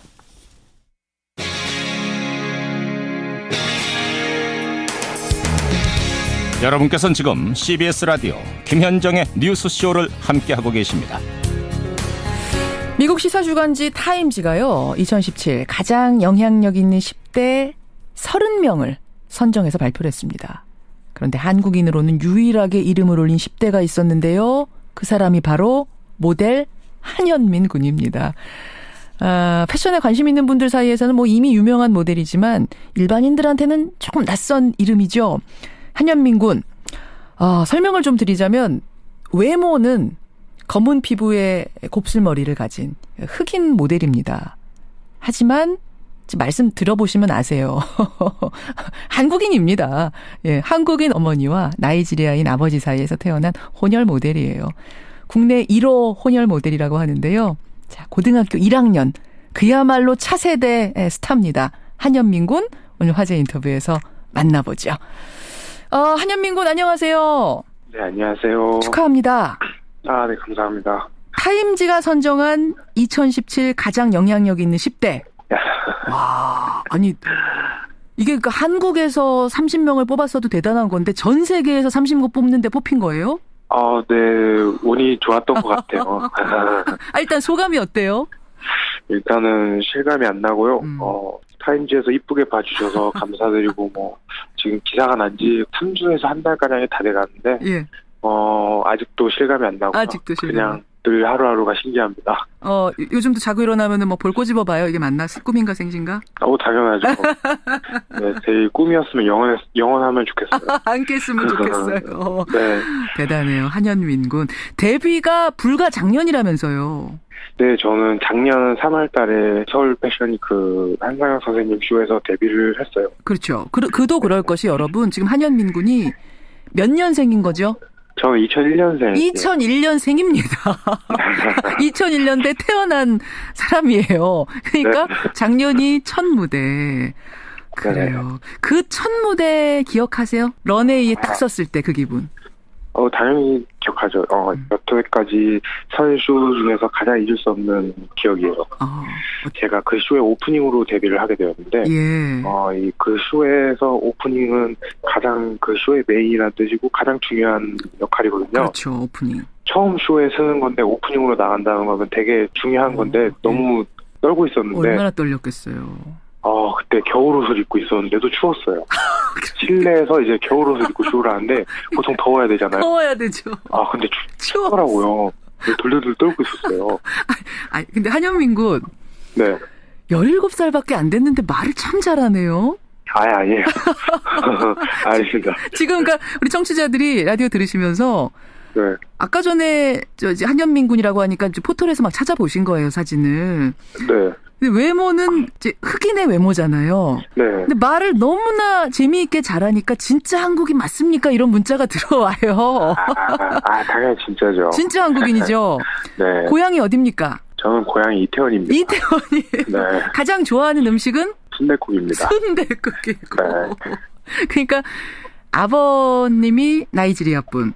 네, 아버님이 나이지리아 분이고 어머님이 한국 사람. 어머니가 한국 사람. 근데 외모는 그 아버지 쪽인 거예요, 외모가. 그렇죠, 아버지 쪽이 많이 닮았죠. 네. 아버지가 외모는 아버지 쪽이지만 지금 보니까 그냥 그 속은 다 한국 쪽인데요. 그렇죠, 네. 말하는 것부터 먹는 것까지 다 그거는 한국의 피를 좀 받은 것 같아요. 지금 17살인데 순댓국 좋아한다는 거 보니까 말 다 했어요. 그래요. 네. 한현민 군. 사실은 아직 우리나라에 네. 다문화 가정, 이 혼혈에 대한 편견이 아직은 좀 남아 있어요. 전보다는 훨씬 좋아졌지만. 네, 네. 근데 패션쇼 무대에서 이렇게 네. 인정받기까지 글쎄요. 조금은 어려움이 있었을 것 같은데 어땠습니까? 네, 생각보다 많이 어려웠죠. 많이 속임도 당했었고, 그리고 제가 이제 피부색이 다르다 보니까 조금 어릴 때 놀림도 있었고. 어렸을 적에는. 네, 그리고 이제, 쟤는 까매서 안 돼. 이렇게, 쟤는 달라서 한국에서 안 먹힐 거야. 이렇게 얘기하는 사람들도 있었어요. 그러니까, 혼혈 중에서도 백인 혼혈이 아니고 흑인 혼혈에 대한 편견이 조금 더 심하죠. 그죠, 많이 심하죠. 일단은 백인 혼혈이라 하면은 되게 다 우와 이러는데 막 흑인 혼혈이면은 너 되게 많이 힘들겠다 이렇게 먼저 얘기를 해요. 일단 보는 사람이. 네. 그냥 막 이렇게 이유 없이 놀리고 이런 것들이 저에게는 가장 힘들었던 것 같아요, 어렸을 때. 아니 이렇게 키 크고 잘생겼는데 뭘 갖고 그렇게 놀려요? 뭘 갖고 도대체? 어린 시절 얘기죠, 이게 다. 네, 다 어린 시절 얘기. 그래요. 근데도 보니까 아주 반듯하고 밝게 자랐어요. 이거 아마 부모님들 영향일 것 같은데 뭐라고 북돋아 주셨어요, 집에서? 그냥 제가 힘들 때마다 너는 특별하다고 언젠간 좋은 일이 생길 거라고 얘기해 주셨어요. 너는 특별하다? 네. 그 말 참 멋있네요. 너는 특별한 거다. 잘 될 거야. 그리고는 정말로 잘 됐네요. 네, 그 말이 되게 힘이 됐던 것 같아요. 그래요. 전 세계의 유명한 10대 30위 안에 들었는데 지금은 그럼 좀 수월합니까? 저 모델계 무대에 서기가? 지금은 그래도 제가 처음 데뷔했을 때보다는 이런 패션계도 인식이 조금 바뀌는 것 같아요. 그래서 뿌듯하고 뭔가 더 좋은 것 같아요. 하지만 이런 패션을 떠나서 저로 인해서 이런 한국 사회가 이런 차별이나 이런 편견들이 없어졌으면 좋겠어요. 그래요. 그래서인지 모델일 뿐만 아니라 다문화 인식 개선 홍보대사 활동도 하고 계시더라고요, 한현민. 네. 제가 이 나이에 홍보대사를 할 줄을 절대 꿈에도 몰랐고요. 좋은 홍보대사를 할 수 있게 돼서 되게 영광이에요. 그래요. 네. 그럼 지금은 국내에서만 활동하는 거예요? 아니면 해외 무대도 씁니까? 지금은 국내에서 주로 많이 활동을 하고 있지만 기회가 되면은 해외에서도 활동을 하고 싶어요. 그래요. 꿈이 있다면 뭐 지금 17밖에 안 됐으니까 그냥 꿈은 크게 가질 나이인데.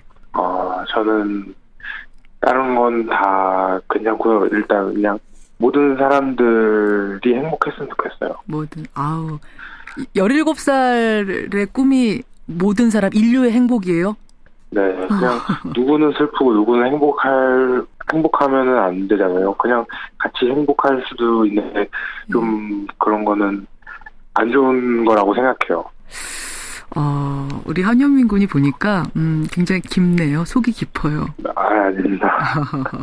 한현민 군, 지금은 한국 무대지만 더 지경을 넓혀서 해외 무대에서도 종횡무진하는 큰 모델이 되기를 기원하겠습니다. 네, 좋은 말씀 감사합니다. 예, 한현민 군. 다음에 얼굴 한번 봐요. 네, 너무 좋아요. 그래요. 17살 같지 않은 제 속 깊음이 느껴져서 제가 더 기대가 되네요. 감사합니다. 파이팅 하십시오. 네, 감사합니다. 고맙습니다. 네, 감사합니다. 예, 타임지가 뽑은 2017 가장 영향력 있는 10대 30인 가운데 한 명이 됐습니다. 모델 한현민 군이었습니다. 제보가 들어왔습니다. 서울 지하철 2호선이요. 오늘 오전 8시 20분께 단전으로 지연 운행이 되고 있어서 지금 출근길 시민들이 큰 불편을 겪고 있다는 이런 제보가 들어왔네요. 월요일 출근길 가뜩이나 바쁜데 좀 걱정입니다. 김현정의 뉴스쇼 오늘은 여기까지입니다. 내일 7시 반에 뵙죠. 고맙습니다.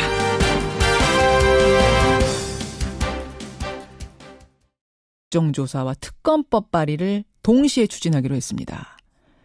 이 특검법 조사 대상에는요, 한국당이 의혹을 제기해온 그 검찰의 법무부 특활비 상납 의혹, 이것도 포함되어 있고요. 또 노무현 DJ 정권의 특활비, 이 국정원의 특활비도 들어갈 것으로 알려졌습니다.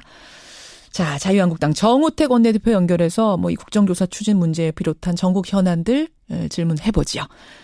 정우택 원내대표님 안녕하세요. 네, 안녕하십니까. 일단 그 특활비 얘기하기 전에 세월호 6월 은폐 사건 얘기부터 좀 했으면 좋겠습니다. 네.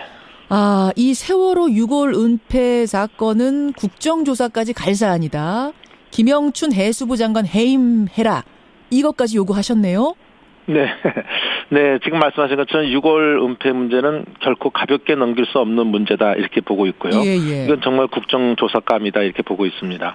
그 이유는 우선 첫째 인륜적인 측면에서 볼 때 미수습자 합동 연구실 직후에 6개월 존재가 있다는 것을 밝혔거든요. 그래서 이것은 아마 국민과 유족 가슴에 몇 번 더 아프게 한 사건이 아닌가 이렇게 보고요. 정치적 측면에서 보더라도 이 1,000억 원의 이 혈세로 16,000톤급에 달하는 이 세월호를 인양한 이유가 진상 규명과 함께 미수습자의 유골을 찾는 데 있는 거 아니었습니까? 그렇죠. 따라서 이번에 6월 은폐는 결코 가볍게 넘길 수 없는 문제다 이렇게 보고 있습니다. 맞습니다. 가볍게 넘길 수 없는 문제 맞아요. 근데 세월호 유족들은 이런 말씀을 하시더군요. 그런 비판 할 수 있지만 그게 자유한국당이 할 비판은 아닌 것 같다. 왜냐하면 그동안 세월호 준상규명에 그렇게 소극적이었던, 심지어는 방해가 되는 말까지 해왔던 자유한국당이 지금 그런 비판을 할 자격이 있느냐? 가족협의회의 입장 어떻게 그 보세요? 말씀에 동의하지 않습니다. 어떻게 우리가 진상규명에 그렇게 반대를 했습니까? 그 진상규명은 밝혀져야죠. 그리고 같이 세월호 특조위도 했기 때문에 그 다만 이 문제를 7시간 문제 뭐 지금 저 재판 중에 있지만 이 문제를 갖고 계속 야당이 물고 늘어졌기 때문에 그 문제에 대한 얘기를 한 적은 있지만 지금 이런 6월 문제 당연히 지금 제가 말씀드린 것처럼 일륜적이나 정치적 측면에서 문제가 있는데 자유한국당은 말할 이유가 없다. 세월호의 세자도 입에 담지 말아라라는 게 가족협의회 위원장 그건 그분들의 생각이고요. 저희들 정치적으로는 그렇게 판단하지 않습니다. 네. 민주당 입장은 뭔가 하니까요.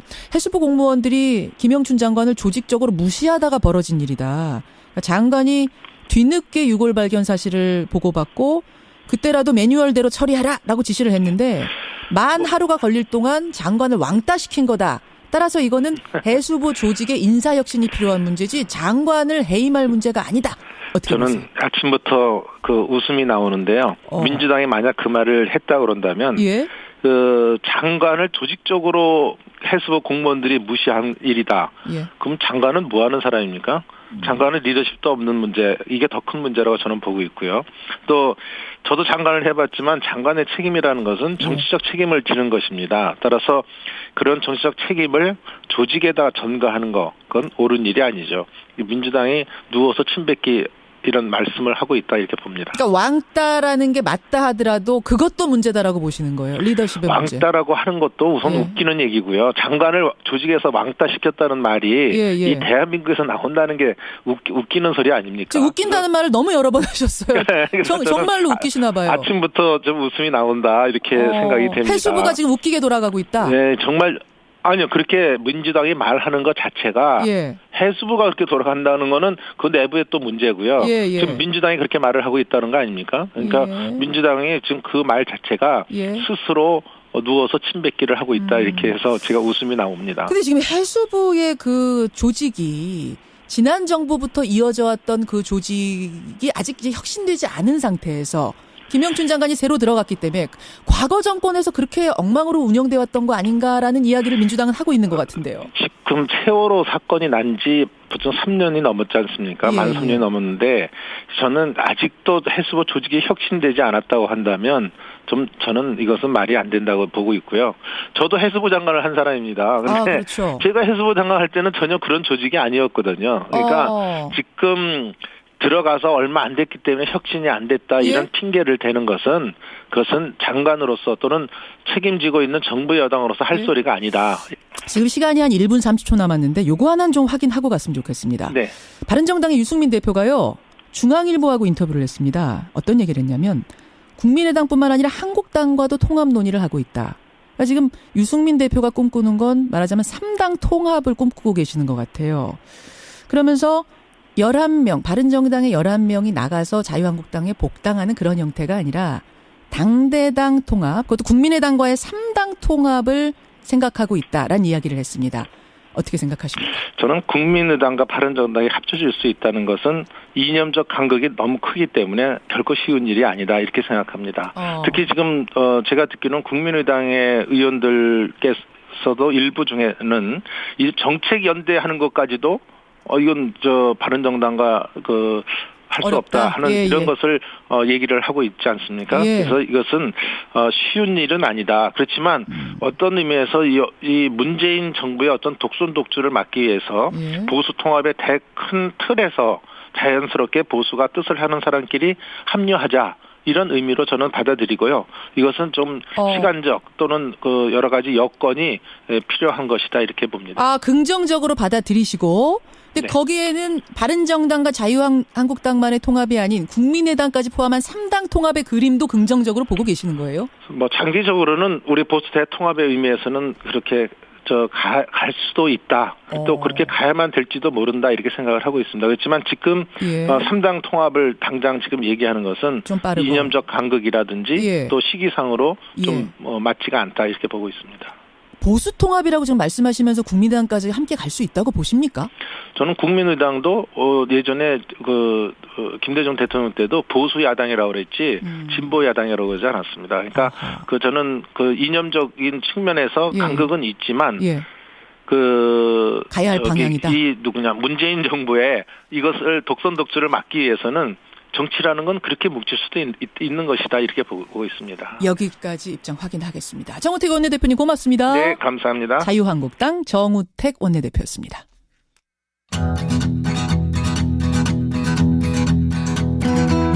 김현정의 뉴스쇼는 청취자 여러분의 참여로 이루어집니다. 트위터, 페이스북, 레인보우 게시판, 그리고 단문 50원, 장문 100원의 유료 문자 샵 1212, 우물정 1212 통해 참여하실 수 있습니다. 김현정의 뉴스쇼, 여러분과 함께 만듭니다. 김성환의 행갈 시사평론가 김성환 씨 나오셨습니다. 어서 오십시오. 네, 안녕하세요. 월요일 아침부터 정우택 원내대표 인터뷰가 뜨거웠던 것 같아요. 문자가 이 바쁜 월요일 출근길에 막 쏟아지고 있는데 행간도 뜨겁습니다. 뜨거운 이슈 가지고 오셨죠. 주제 자체는 좀 예민할 것 같긴 한데요. 이 태아의 생명권이냐 여성의 자기결정권이냐. 우리 사회의 뜨거운 논쟁거리였던 낙태죄 폐지. 낙태죄. 청와대 청원 사이트에 23만여 명이 청원을 접수할 정도로 아주 뜨거운 논란거리였는데요. 그렇죠. 어제 청와대가 홈페이지에 낙태죄 폐지 청원에 대한 조국 민정수석의 동영상 답변을 올렸습니다. 답변을 내놨습니다. 네. 이 낙태죄 폐지 청원에 답한 조국 민정수석. 이 뉴스의 행간을 좀 살펴볼까 합니다. 주말 사이 이 조국 수석 동영상이 엄청난 화제였어요. 아마 조국 민정수석 인생에 이렇게 언론의 주목을 받은 적은 아마 없었지 않았을까 그런 생각이 들 정도로 정말 대단한 관심이었는데요. 각종 인터넷 사이트하고 SNS에서 조국 수석의 동영상이 공유가 됐고 굉장히 좋은 찬사를 받기도 했고 다른 한편에서는 불편하다는 얘기도 나오기도 했고 이렇게 찬반이 엇갈리기도 했습니다. 맞습니다. 청와대가 청원에 답변을 내놓은 건 소년법 개정에 이어서 이번이 두 번째인데요.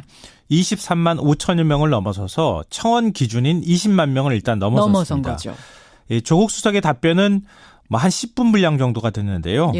요약을 해서 말씀을 드리면 태아의 생명권은 매우 소중한 권리지만 처벌 강화 위주 정책으로 불법 시술이 양산되는 등 부작용이 계속 발생하고 있다. 현행 법제는 모든 법적 책임을 여성에게만 묻고 국가와 남성이 책임은 완전히 빠져 있다. 이런 법과 현실의 괴리를 극복하기 위해서 새로운 균형점을 찾을 필요가 있다. 이거였습니다. 그러니까 청원 내용은 낙태죄를 폐지해달라 이거였는데 답변은 어쨌든 새로운 균형점을 찾을 필요가 있다. 폐지하겠다라고는 하진 않았지만. 찬반을 얘기하진 않았습니다. 새로운 균형점을 찾자. 이렇게. 그래서 정부가 내년부터 2010년 이후 실시되지 않은 임신 중절 실태조사를 다시 재개를 해서 정확한 실태조사를 토대로 관련 논의가 진행되도록 하겠다. 이렇게 얘기를 했습니다. 이게 워낙 민감한 문제였고 찬반이 다 논리가 있었잖아요. 네, 맞아요. 그런 문제를 어떻게 답을 내놓을까 굉장히 궁금했는데 이런 답이 나왔습니다. 자, 이 뉴스의 행간 이면 들어가 보죠. 첫 번째 행간은 단어 하나로 청와대의 입장을 대신했다입니다. 단어 하나로요? 우리 보통 말에는 가치가 담겨 있다고 얘기를 하잖아요. 그렇죠. 어떤 단어를 사용하느냐 이걸 보면 그 사람의 철학, 사상 이런 게 그냥 드러나게 마련인데요. 낙태죄 폐지 논쟁처럼 이 뜨거운 논쟁거리에 대해서 입장을 내놓는다. 이 단어 하나, 숨소리 하나만 잘못 내도 엄청난 논란이 일 수 있습니다. 사실 이 논쟁은 여성계와 종교계의 찬반이 굉장히 뜨거웠거든요. 그렇죠. 청와대가 여기에 자칫하면 기름을 부을 수도 있는 상황이 될 수도 있었거든요. 그렇죠. 청와대는 최대한 중립적인 태도를 취할 필요가 있었습니다. 그래서 사용한 단어가 임신 중절이라는 표현이었습니다. 이 낙태라는 단어에는 이미 살아있는 생명을 죽인다는 부정적인 의미가 좀 포함되어 있을 수도 있거든요. 물론 또 정반대로 해석하는 분들이 있을 수도 있습니다. 그러니까 낙태라는 단어를 사용하는 것 자체가 특정 입장에 손을 들어주는 효과가 나타날 수도 있었기 때문에 그래서 선택한 게 모자보건법상 법률 용어인 임신중절이라는 표현을 사용했습니다. 임신중절이라는 단어를 사용하는데 이게 이유가 있었을 거다. 네, 맞아요. 그러니까 여성계와 종교계 모두 만족스러운 답변은 아니다라는 식의 뉘앙스를 가지고 발표를 했는데요. 이 반응을 내놨는데 그렇지만 또 아주 강한 비판을 내놓지도 않았습니다. 아하. 바로 이런 중립적인 태도를 취했기 때문은 아닐까 싶습니다. 그래요. 낙태죄 폐지 논쟁에 답한 조국 수석. 두 번째 행간 뭡니까? 두 번째 행간은 문장의 행간에 청와대 입장을 담았다입니다. 행간에 담았다? 네. 그래요? 우리 찰떡같이 말해도 콩떡같이 알아듣는다는 말 있잖아요. 있죠. 이 조국 수석의 말이 딱 그렇지 않았나 싶은 생각이 드는데요. 이 청와대는 낙태죄를 폐지하겠다, 폐지하지 않겠다 어떤 입장도 밝히지 않았습니다. 그렇지만 행간을 읽어보면 현행 낙태죄 처벌 조항에 문제가 있으니 개정이 필요하다라는 얘기였습니다. 그러니까 잘 읽어보면 그런 뉘앙스가 있어요. 아까 새로운 균형점을 찾겠다라는 얘기는 어쨌든 현행 것에 문제가 있으니까 새롭게 하겠다는 얘기고 그러면은 이 바탕에는 결국 낙태죄 폐지 쪽에 조금 더 힘을 실는 이런 느낌이 나요. 맞아요. 그러니까 부작용 사례를 쭉 언급을 하고 난 다음에 이 모든 책임을 지금 여성이 다 감당하고 있습니다. 이렇게 얘기하면 현재보다는 좀 더 다른 방식의 법 개정이 필요합니다라고 하는 얘기를 하고 있는 거고요. 현관에는. 그리고 종교계가 지금 낙태죄 폐지에 가장 많이 반대를 하잖아요. 그렇죠. 종교계에서 가장 권위자로 인정받는 그분의 말을 또 인용했어요. 그분이 바로 프란치스코 교황의 말. 그러니까 낙태에 대해서 가장 크게 반대를 하고 있는 데가 가톨릭이니까. 예, 맞아요. 그러니까 어떻게 얘기를 했냐면요. 프란치스코 교황이 임신 중절에 대해서 우리는 새로운 균형점을 찾아야 한다고 말했는데 교황도 말했는데 우리 사회도 새로운 균형점을 찾았으면 좋겠다. 참 머리 좋지 않습니까? 논란을 피해가는. 예, 네. 그러니까 조국 수석은 현행 법률의 개정이 필요하다고 말하고 싶었던 거예요, 사실은. 근데 마침 또 헌법재판소가 현재 낙태죄 위헌 여부를 다시 심리를 하고 있잖아요. 한 번 이제 합헌 결정이 났다가 다시 위헌 여부를 지금 심리를 하고 있는데 이진성 헌재소장이 국회 인사청문회에서 낙태를 일정 기간 내에 허용하는 방안에 대해서 찬성 입장을 이미 밝혔습니다. 근데 청와대가 여기에 대해서 특별하게 언급을 하진 않았지만 사법부 판단이 앞으로 나올 테니까 그것도 존중하는 태도를 보이면서도 청와대가 하고 싶은 말은 다 하는 이런 양자적인 입장을 다 행간에다 담았다고 볼 수 있을 것 같습니다. 행간에 다 숨어 있었다. 세 번째는요. 마지막 세 번째 행간은 조국 수석 인터뷰에서 빠진 게 하나 있다입니다. 빠진 거 뭡니까? 질문입니다. 하고 싶은 말을 했지만 질문은 받지 않았다? 네, 맞습니다. 그러니까 뭐 청와대가 국민과 직접 소통하겠다고 하는 의지를 담았고 직접 민주주의란 뭐 이번 청원 취지를 생각하면 그럴 수도 있을 것 같습니다. 그렇지만 조국 수석은 인터뷰에서 질문을 전혀 받지 않았습니다. 청와대가 말하고 싶은 것만 말했다는 얘기인데요. 국민들이 궁금해하는 질문도 있을 수 있잖아요. 그걸 대신해 주는 사람이 누굽니까? 바로 언론인이죠. 그렇죠. 청와대와 국민 사이에서 균형점을 또 언론이 찾아주는 역할을 할 수 있거든요. 근데 청와대는 이런 질문을 받지 않았다는 겁니다. 그 점이 아쉽다.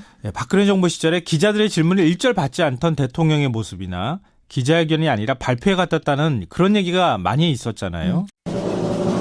김현정의 뉴스 쇼.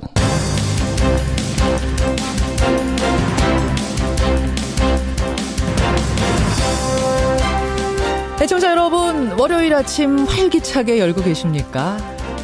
그런데요, 월요일 아침부터 법꾸라지 우병우 전 수석 이름이 다시 눈에 띕니다. 어제였죠. 검찰이 박근혜 정부 시절 불법 사찰을 지시한 혐의로 최윤수 전 국정원 2차장을 소환 조사했는데요. 최 전 차장에게 사찰을 부탁한 당사자로 우병우 전 수석이 지목된 겁니다. 글쎄요. 법꾸라지 우 전 수석이 또 한 번 검찰 그물망에 걸려들긴 했는데 그에게는 유독 컸던 그물구멍이 이번에도 여지없이 큼직할지 아니면 예상을 깨고 촘촘할지 두고 볼 일입니다.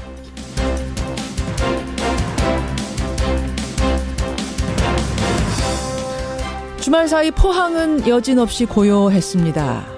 그런데 저 멀리 발리에서는 결국 화산이 터졌습니다. 주민 2만 4천여 명이 대피했고요. 인근 공항은 잠정 폐쇄가 된 상태입니다. 우리 대한민국 국민 피해는 아직 없는 것으로 이렇게 파악이 되고 있습니다만 참 요동치는 지구촌. 더 이상 인명피해는 없기를 기도하면서 김현정의 뉴스쇼 월요일 아침 출발합니다.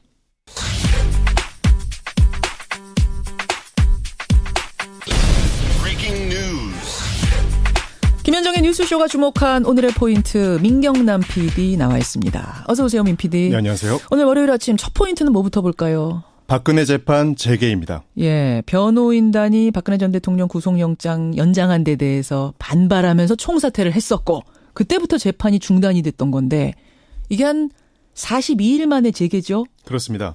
재판은 오늘 오전 10시입니다. 예. 법원이 박 전 대통령 측에 출석을 하라 통보를 해놓은 상태인데요. 새로 선임된 국선 변호인 5명도 오늘 처음 출석할 예정입니다. 국선 변호인들. 네, 하지만 당사자인 박 전 대통령은 재판에 나오지 않아서 걸석 재판으로 진행될 가능성이 훨씬 높습니다. 박 전 대통령 없이요? 그렇습니다. 앞으로 재판 일정은 어떻게 되는 겁니까? 네, 재판부는 앞으로 매주 이틀 이상 재판을 열 방침인데요. 이전에 주 4회 재판을 해온 것에 비해서는 줄어들었죠. 박긴 변호인단이 넘겨받은 수사 재판 기록만 총 12만여 쪽입니다. 그러다 보니 재판을 준비하는 데 시간이 부족하다. 그래서 이런 점을 고려한 일정이라고 합니다. 아직 남아있는 증인만 300여 명이고요. 구속 만료일은 내년 4월 16일입니다. 그렇죠. 그 전에 1심 선고가 나올 수 있을지는 불투명한 상황입니다. 그래요. 오늘 재판 시작이 다가 아니네요. 보니까. 그렇습니다. 줄줄이 태산이네요. 다음 포인트 뭡니까? 김영란법 수정 초읽기입니다. 김영란법 개정 논의는 그동안에 계속 됐었던 건데 오늘 결론이 나는 건가요? 네. 김영란법 하면 식사 3만 원, 선물 5만 원, 경조사비 10만 원 해서 350 상한액이 핵심인데요. 그렇죠. 이 중에서 농축수산물에 한해서만 선물비를 10만 원까지 허용하는 것으로 잠정 결정됐습니다. 농축수산물에 한해서는 10만 원까지. 네. 다만 세계무역기구 제소를 막기 위해서 국내산뿐만 아니라 외국산 농축수산물에 대해서도 같은 기준을 적용하기로 했고요. 햄이나 홍삼 같은 가공품도 포함시킬지 문제는 최종 조율 중입니다. 오늘 권익위에서 김영란법 개정안을 심의할 예정이고 29일에는 대국민 보고대회에서 구체적인 내용을 공개할 예정입니다. 그래요. 짧게 한 포인트만 더 보죠. 가수 박정훈 씨 가상화폐 투자 사기 의혹입니다. 참 90년대 오늘 같은 밤이면이란 노래로 많은 사랑을 받았던 가수인데 가수 박정훈 씨 검찰의 수사선상에 올랐어요. 네, 가상화폐인 이더리움을 새로 얻으려면 어려운 수학수식을 푸는 채굴기가 필요합니다. 그렇죠. 한 업체가 이 채굴 사업에 투자하면 수익금을 주겠다고 속여서 2천여억 원을 가로챈 사건을 검찰이 수사하고 있었습니다. 사기 사건이네요, 한마디로. 네, 그러던 와중에 가수 박정훈 씨도 사건에 연루된 혐의를 포착한 거죠. 어허. 검찰은 박 씨에 대해서 출국 금지 조치를 했고 사무실을 압수수색하기도 했습니다. 가상화폐 열풍이 불면서 이런 사건들이 요새 계속 터지는데 그 와중에 가수 박정훈 씨까지 연루되면서 오늘 아침에 큰 뉴스가 됐네요. 그렇습니다. 여기까지 보겠습니다. 민경남 PD 수고하셨습니다. 네, 감사합니다. 국정조사 추진과 특검법 발의를 당론으로 채택한 자유한국당. 김영춘 해양수산부 장관은 사퇴 의사부터 표명하고 진상조사에 임하기 바랍니다. 듣고 있기 민망할 정도입니다. 특검이 발효될 때까지 지금 검찰 수사는 중단됐으면 좋겠다. 예, 자유한국당이 국가정보원과 검찰의 특수활동비 상납 의혹과 관련해서 이런 말씀을 드립니다. 그럼 해임 요구는 여전하다 이 말씀이세요? 이건 해임 요구하기 전에 스스로 판단해야 될 문제다 이렇게 보고 있습니다. 정우택 원내대표입니다. 네. 특활비 얘기 좀 해보겠습니다. 국정원과 검찰의 이 특활비 상납 의혹과 관련된 국정조사 요구서 이거는 이미 제출하신 거죠? 네, 지난 금요일 날 제출했습니다. 특검법도 발의하기로 방침 정하셨고요. 네, 그렇습니다. 보니까 한 3가지 정도가 있습니다. 검찰 법무부 특활비 관련된 의혹, 또 노 전 대통령 부인 권양숙 여사가 특활비 사용했다는 의혹, 또 김대중 노무현 정부에서도 국정원 특활비를 상납받아 쓴 거 아니냐, 요 의혹 이런 것들을 조사해달라는 건데 지난 금요일에요. 네. 노무현 정부 시절에 청와대 정무수석했던 유인태 전 수석이 저희 프로그램 출연하셨어요. 네. 들으셨어요 혹시? 듣진 못했습니다만 간접적으로 듣고 있습니다. 네, 내용은 들으셨죠? 네. 노무현 정부에서는 수석들 청와대 특활비조차도 그러니까 국정원 특활비는 말할 것도 없고 그건 없었고 청와대에서 쓰는 특활비조차도 기록을 다 하고 썼답니다. 특활비라는 게 기록 안 하고 써도 되는 건데 그조차도 기록하고 썼을 정도로 투명하게 운영됐다라고 말씀하시던데 근데 의혹이 있단 말씀이세요? 네, 그렇습니다. 지금 대통령 기록물 중에 비공개로 분류된 내용은 30년이 지나야 공개가 가능합니다. 현행법상이요. 그래서 이 국정원 기록원에 보관되어 있다 하더라도 지금 볼 수가 없는 거죠. 그럼 지금 볼 수가 없으면 그 말을 어떻게 신용하고 믿겠습니까? 무슨 의미가 있는지 저는 반문하고 싶고요. 오히려 당당하다면 국정조사와 특검에 임하면 되는 거 아니겠습니까? 아니 근데 이게 청와대의 특활비라는 것은 기록을 안 해도 되는 건데 사실 안 해도 되는 건데 그조차도 기록을 했을 정도로 투명하다 이 이야기지 원래 뭐 해야 되는 것이 아니니까요. 아니 그러니까 그 말씀을 했는데 그걸 어떻게 신빙성 있게 믿으시냐. 나는 그런 말씀입니다. 나는 유인태 의원을 못 믿겠다는 말씀이 드는 게 아니라 모든 것이 이렇게 국정조사 특검이 임하면 그런 것도 다 밝혀질 텐데 실제로 썼는지 여러 사람한테 증언을 듣고 또 말씀을 들으면 되는 거 아닙니까? 그러면 국정원의 특활비를 노무현 정부 또 DJ 정부에서도 상납받아 썼다는 어떤 증거라든지 뭔가 제보라도 받고 계세요? 지금 예를 들면 지금 저희들이 의혹을 갖고 있는 것 중에 김홍업 씨, 그러니까 그 DJ 대통령의 그 둘째 아드님이시죠. 예. 그 김홍업 씨 계좌에서 국정원 계좌 수표가 출납됐다는 경위가 있다는 의혹이 있습니다. 또 그 김옥두 전 의원의 부인이 국정원 계좌 수표에 출납 경위가 있었다. 이런 그 의혹도 지금 있거든요. 의혹을 어떻게 얻으신 의혹일까요? 그거는 계좌의 문제면 이미 보도가 나온 얘기입니다. 제가 그러니까, 지어낸 얘기가 아니고요. 네. 그러니까 보도를 통한 간접 의혹 말씀하시는 거군요. 그래서 이런 어떤 개인적인 이런 것보다는 그러면 그 지금 그 김대중 정부의 국정원에서 특수활동비를 규모가 얼마고 사용 용치가 어딘지 일반적인 걸 한번 들여다보자 이거예요. 그러니까 지금 이번에 이 보수 정권에 대해서 10년만 들여다보지 말고 만약 하면 원조 적폐가 될 수도 있는 혹시 김대중 정부라든지 노무현 정부 때의 특수활동비 규모나 사용처를 특검이나 국정조사를 통해서 들여다보면 되는 거 아니겠습니까? 네.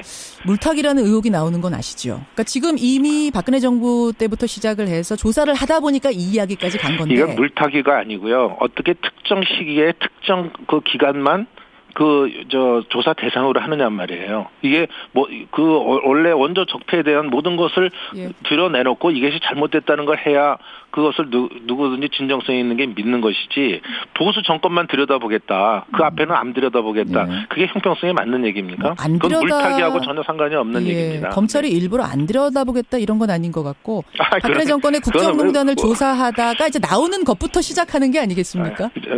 저는 그거는 우리 김현정 앵커의 저는 변명은 아니고 그쪽 얘기를 하고 계시다 이렇게 저는 듣습니다. 그쪽에서 검찰에선 그렇게 얘기를 하던데 자유한국당이 볼 때는 그렇지 않다. 하는 김에 다 해야 된다. 자유한국당이 보는 게 아니라 일반 상식적으로도 보세요. 왜 이렇게 되면 자꾸 표적수사, 정치 보복의 의미를 갖는 그런 의혹을 받을 수 있다. 이런 알겠습니다. 점에 대해서 말씀을 드리는 겁니다. 그래서 이것은 국정조사까지 해야 된다. 보고서 제출하신 상황. 정우택 원내대표님. 네.